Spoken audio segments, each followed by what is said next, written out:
नमस्कार दोस्तों, आपका स्वागत है आपके अपने YouTube चैनल रैंक 2MS में। और मैं आपके लिए लेकर के आया हूँ BSNL की BRS ऑप्टिस से रिलेटेड और BSNL के रेगुलर एम्प्लॉयज़ से रिलेटेड, दोनों ही से रिलेटेड खास अपडेट। क्या कहा है रविशंकर प्रसाद ने अपने लाइव सेशन के अंदर, और क्या है नरेंद्र मोदी की आगे स्कीम BSNL 4G को लेकर के और BSNL के फ्यूचर को लेकर के।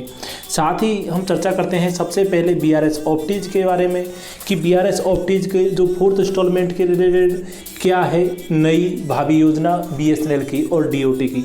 तो उस वीडियो की शुरुआत में सबसे पहले तो मैं आपको बता दूं कि अगर आप हैं चैनल पर नए तो चैनल को सब्सक्राइब कर दीजिए, वीडियो को दोस्तों के साथ शेयर कर दीजिए, और वीडियो को सब्सक्राइब करने से लिए वीडियो के नीचे दिए हुए रेड कलर में लिखा हुआ है SUBSCRIBE, उसको प्रेस करिए और घंटी के निशानों कर दीजिए ऑल पर सेट। ये एकदम फ्री है, मुफ्त है, निःशुल्क है और 0 इसका सब्सक्रिप्शन चार्ज है।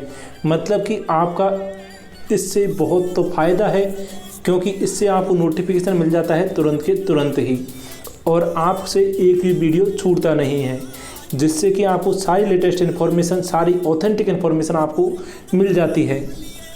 और ये दूसरी बात, ये एकदम फ्री है, इसका कोई भी हिडन चार्ज आपसे नहीं लिया जाता। तो अब शुरुआत करते हैं वीडियो की बिना किसी देरी के। तो इस वीडियो में सबसे, हालांकि इसमें कुछ चीज़ें खास हैं, जैसे कि यहाँ पर डेट लिखना ये भूल गए हैं या फिर किसी कारणवश इसको हाइड कर दिया गया है। लेकिन अगर ये ऑफिशियल लेटर है तो इसमें मैं आपको बता दूं, इसमें जो 4th इंस्टॉलमेंट की एक तो आशा जगी है कि 4th इंस्टॉलमेंट आपकी जल्द ही आने वाली है एक्स ग्रेशिया की, और इसके लिए BSNL ने और DOT ने अभी से ही काम करना शुरू कर दिया है। और ये बताया जा रहा है कि DOT के द्वारा ये निर्देश जारी किए गए हैं कि जब तक, हालांकि हाल ही में BSNL के लिए 4th इंस्टॉलमेंट जारी किया जाने वाला है, जैसा कि हमने आपको प्रीवियस न्यूज़ में भी बताया था। तो उन्होंने ये बात जारी की है कि जब तक ये एक्स ग्रेशिया का अमाउंट रिलीज़ किया जाए उससे पहले ही जितना भी पेमेंट और ड्यूज़ बकाया है उसका एडजस्टमेंट कर दिया जाए। यानी कि इससे पहले ही 4th इंस्टॉलमेंट से पहले आपका सारा बकाया का भुगतान एक तरह से हो जाएगा या फिर उसका एडजस्टमेंट हो जाएगा। यानी कि फाइनल फिर आपका जैसे ही फंड आया करेगा तुरंत के तुरंत रिलीज हो जाया करेगा। इस तरह से नहीं होगा कि 3rd इंस्टॉलमेंट का फंड DOT ने BSNL के पास भेज दिया और BSNL उसको भेजने में, आपके अकाउंट में भेजने में महीने भर लगा दे रहा है। तो इस तरह से आपके साथ में नहीं होगा। अगली बार से आपको जब कोई भी DOT फंड रिलीज करेगा तुरंत ही आपके खाते में आ जाएगा। तो इसके लिए उन्होंने पहले से ही रिलीज जारी किया है कि the sanction of fund for payment of 4th installment of ex gratia is expected to be received from DOT सून। In this regard it is requested to complete the following activities in the earliest due to change in a last pay drawn or net qualifying service as per the PPO generated in respect to the retirees under BSNL BRS 2019. There will be adjustment of the amount sanctioned for ex gratia. Therefore the sanction memo issued for payment of ex gratia may be accordingly revised.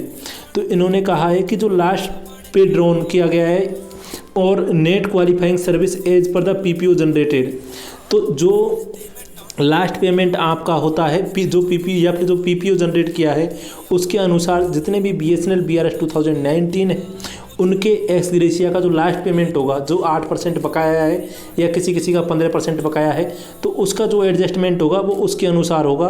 तो इस वजह से जितने भी बाकी का है उसके लिए वो पहले से ही क्लियर करके रखें सारी एक्टिविटीज़ को। और इन्होंने कहा है कि due to reduction in last pay drawn, जो लास्ट पे किया गया है उसमें कमी की वजह से यहाँ पर उनके EL और HPL पर भी उसी हिसाब से प्रभाव पड़ेगा, और जो अलाउंस मिलेंगे उस पर भी हिसाब से उसी लास्ट पे के हिसाब से इफेक्ट पड़ेगा। तो accordingly the access payment made if any may be recovered from the next पे इंस्टॉलमेंट ऑफ एक्स ग्रेशिया। तो अगर कोई भी ज़्यादा एक्स्ट्रा पेमेंट हुआ है तो वो नेक्स्ट जो एक्स ग्रेशिया आपकी 4th इंस्टॉलमेंट मिलेगी उसमें से वो रिकवर होगा। अगर the next installment of ex gratia after following the due process additional, अब 3rd स्टेटमेंट के अंदर इन्होंने कहा है कि एडिशनल फंड में be requested from the banking cell of BSNL corporate office with respect to the cases in which there is an increase in ex gratia amount और leave encashment. तो इन्होंने कहा है कि अगर एक्स ग्रेशिया का आपका जो पैसा आपने जो दिया है, अगर वो ज़्यादा दे दिया है किसी कारणवश, पहले EL या HPL का या फिर अन्य किसी का जो भुगतान हुआ है BSNL की तरफ से, वो अगर ज़्यादा हुआ है जब तो एक्स ग्रेशिया में से कटौती करके और तब एक्स ग्रेशिया दिया जाएगा। लेकिन अगर वो भुगतान किसी कारणवश कम दिया गया है तो जो एक्स ग्रेशिया का अमाउंट से ज़्यादा अब की बार उनको पे करना होगा और जो एक्स्ट्रा पेमेंट करना होगा वो देगा BSNL, तो उसका भुगतान BSNL करेगा। तो banking cell of BSNL corporate office के द्वारा उसका भुगतान किया जाएगा उन केसेस के रेस्पेक्ट में। तो ये ऑफिशियल लेटर जारी किया गया है। तो इससे सबसे बड़ी खुशखबरी आपको ये मिलती है कि आपके जो 4th इंस्टॉलमेंट का पैसा है वो जल्द ही आने वाला है। साथ ही आपके अगर EL या HPL का पैसा किसी कारण बस अटका हुआ है, कुछ जो विजिलेंस केसेस की वजह से अटका हुआ था, तो उसका भुगतान भी अब आपका जल्द ही होने वाला है। यानी नेक्स्ट मंथ के लिए आपके लिए बहुत बड़ी खुशखबरी आने वाली है और आपका सारा पेमेंट जितना भी BSNL की वजह से बकाया है, जो भी ड्यूज पेमेंट बकाया है, तो सभी का भुगतान आपका हो जाएगा नेक्स्ट मंथ की 2nd वीक तक। तो ये मैक्सिमम पॉसिबिलिटी है और ये आ गया है इससे रिलेटेड ऑफिशियल लेटर। तो अगर आपको ये न्यूज़ पसंद आई है तो वीडियो के नीचे दिए हुए रेड कलर के सब्सक्राइब बटन को प्रेस करें और घंटी के निशान को सेट कर दें ऑल पर। अब हम चलते हैं नेक्स्ट वीडियो में, नेक्स्ट न्यूज़ पर बिना किसी देरी के। तो अब हम आपको बता दें BSNL की सैलरी से रिलेटेड अपडेट में कि BSNL की सैलरी से रिलेटेड कोई भी ऑफिशियल डाटा अभी तक नहीं मिला है। हालांकि किसी किसी यूनियंस के द्वारा कुछ अपडेट दी गई हैं, हालांकि ये बिल्कुल भी सत्य नहीं है, ये बिल्कुल भी 100% ऑथेंटिक नहीं है कि वो जानकारी एकदम अपन गारंटी नहीं कह सकते कि। और सोशल मीडिया की न्यूज़ हमने शामिल की है अपने YouTube चैनल में। तो ये व्हाट्सएप का एक स्क्रीनशॉट आया है जिसके अनुसार इस तरह की सैलरी अपडेट से रिलेटेड बात की गई है। तो इन्होंने कहा है this time it's getting too late, it is expected to be disbursed in the इस week, further exact update will be shared later. तो ऐसा माना जा रहा है कि 22 तारीख को आपकी जो जून मंथ की सैलरी है उसका भुगतान हो जाएगा। और हालांकि ये भी कहा जा रहा है कि आपकी जुलाई मंथ की सैलरी मिलने के बाद में, यानी जुलाई मंथ की सैलरी हो सकता है कि डिले तो होगी ही, लेकिन उसके बाद में आपकी सैलरी हो जाएगी रेगुलर, क्योंकि नेक्स्ट मंथ में सभी जितने भी BRS ऑप्टीज हैं उनका भुगतान हो जाएगा और अगस्त से आपकी सैलरी हो जाएगी regular. Telecom minister Ravishankar Prasad ji के द्वारा data is an asset in 2 days, union minister Ravishankar Prasad comment on user data ownership. तो यहाँ पर आपको बता दें कि BSNL के और जो कंप्लीट टेलीकॉम सेक्टर है उसके टेलीकॉम मिनिस्टर रविशंकर प्रसाद जी के द्वारा ये बात कही गई और उन्होंने कहा कि data belongs to Indians, Indian data है जो इंडियंस से बिलोंग करता है और इसकी सुरक्षा करना हमारा उद्देश्य है। यहाँ पर आप देख सकते हो कि बहुत सारे जो ट्विटर को हैक कर करके और उस पर कमेंट किए गए और उन यूज़र के डाटा से छेड़खानी की गई, तो उससे रिलेटेड भी यहाँ पर काफ़ी ज़्यादा जानकारी दी गई है। तो यहाँ पर बिटकॉइन की मांग की गई है और इस तरह से डाटा से छेड़खानी की गई है। Twitter accounts of many celebrities were hijacked. तो इस तरह से आप देख सकते हो कि I have decided to give back to my community, all bitcoin send to my address below will be send back. तो इस तरह से आप देख सकते हो कि सभी के अकाउंट को, जो बड़े बड़े अकाउंट हैं होल्डर हैं, उनके अकाउंट को हैक किया गया है। यहाँ तक कि Barack Obama, Elon Musk, Bill Gates तक के अकाउंट से आपको यहाँ पर देखने को मिल रहा है कि बिटकॉइन की मांग की गई है और ये सब इसके विक्टिम्स हैं।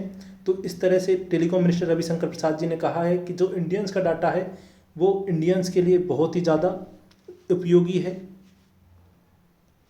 I always say, people say data is an oil. I say no, data is an asset. And today's world, it is a critical strategic asset we need to have. And therefore, the question arises as to who will own the data. And many of my international conferences on IT, I have been particularly advocating data of Indians belong to India. Data of Indians belong to the community, and data of Indians belong to the sovereign India. And I have been very, very emphatic that we shall not compromise on data sovereignty. And I am very happy that this articulation which India has formulated is now finding global resonance.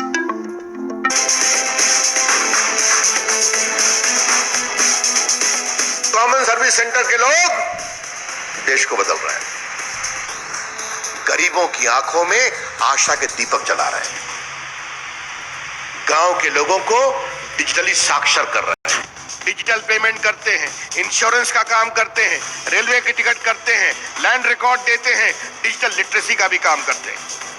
आज हमारे बच्चे common service centre के प्रधानमंत्री जी tele law के अंतर्गत Bihar, UP, Kashmir और north east में गरीब लोगों को लीगल एडवाइस भी उपस्थित करा रहे हैं। प्रधानमंत्री जी का सपना है डिजिटल साक्षरता का, ग्रामीण के अंतर्गत 6 करोड़ परिवारों को हमें डिजिटली लिटरेट करना है।